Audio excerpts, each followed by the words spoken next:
Memories of this building were, Sadhana Mahamudra feasts and Shambhala Day events, and being bored and running around the building and kind of exploring and getting into trouble generally. And I also think of the basement and how it has been a place where our children learn the Dharma, to learn things in Bodhi school and learn how to sit and learn how to be kind to each other and learn very special Dharma stories and arts and crafts, and how the building has rocked with that as well.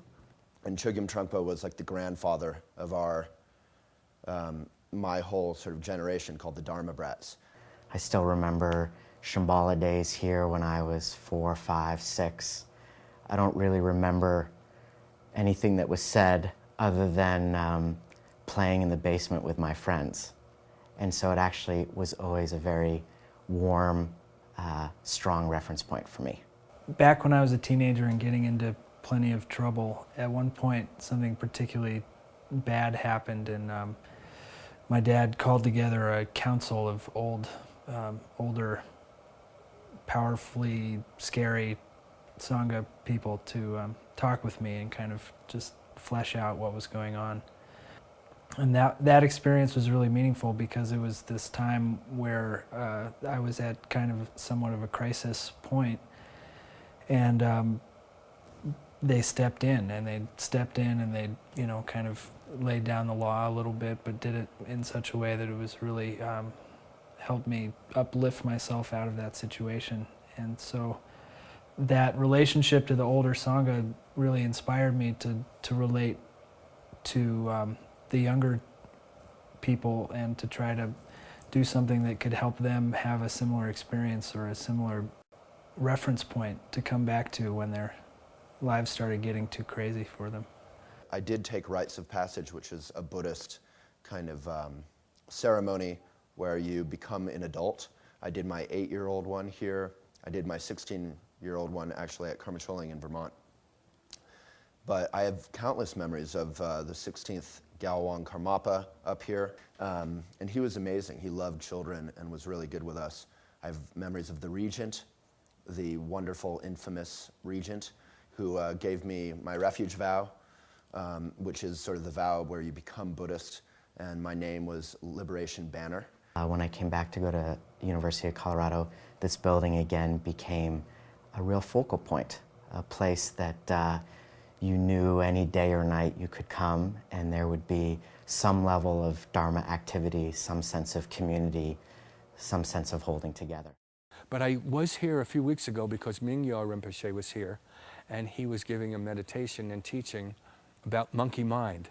And so my monkey needed to get some taming. So I showed up and I spent the weekend here just a couple of weeks ago. I'm always really happy to be able to bring my children here for events like Shambhala Day or Children's Day, because they seem to get so much out of these events, and they learn to know the community and what we are doing in a very natural and organic way. I've encouraged the young people I worked with to consider this building their home, and just watching their development over the past couple years, seeing how they originally came into this building with some trepidation and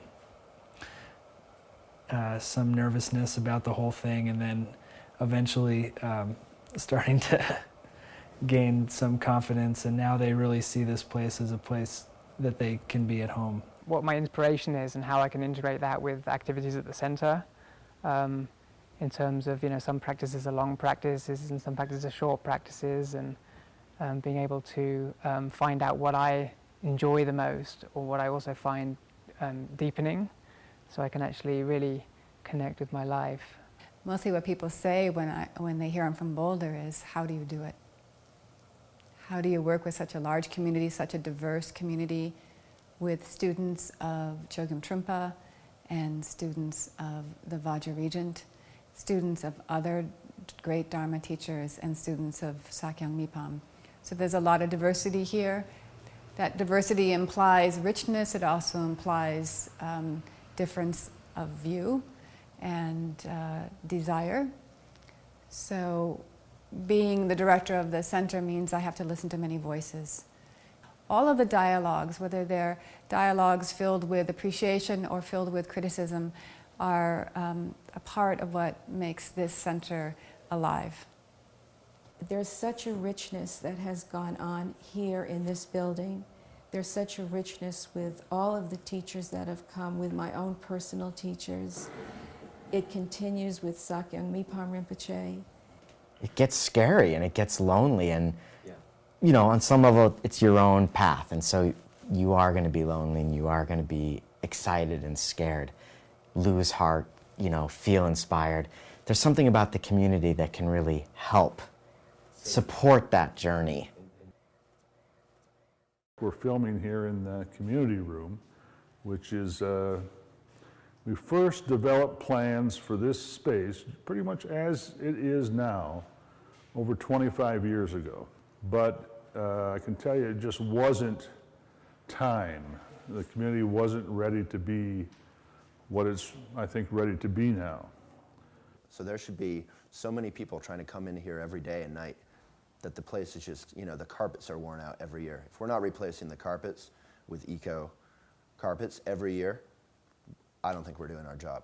There's something about what's happened here, what happens here, and what will continue to happen here. The teachings, the Dharma, the community. This building can be the vessel, the ground of incredible good heart. This building is also the opportunity for people to engage their world on a very ordinary, very definite basis. Every piece of drywall and screw has been infused with the teachings of Trungpa Rinpoche, Chögyam Rinpoche, and countless other teachers.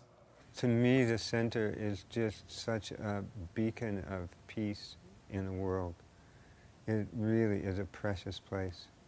Any space has the potential to be really sacred. And it's the intention, the motivation, the energy we put and have put into the space and that arises in the space.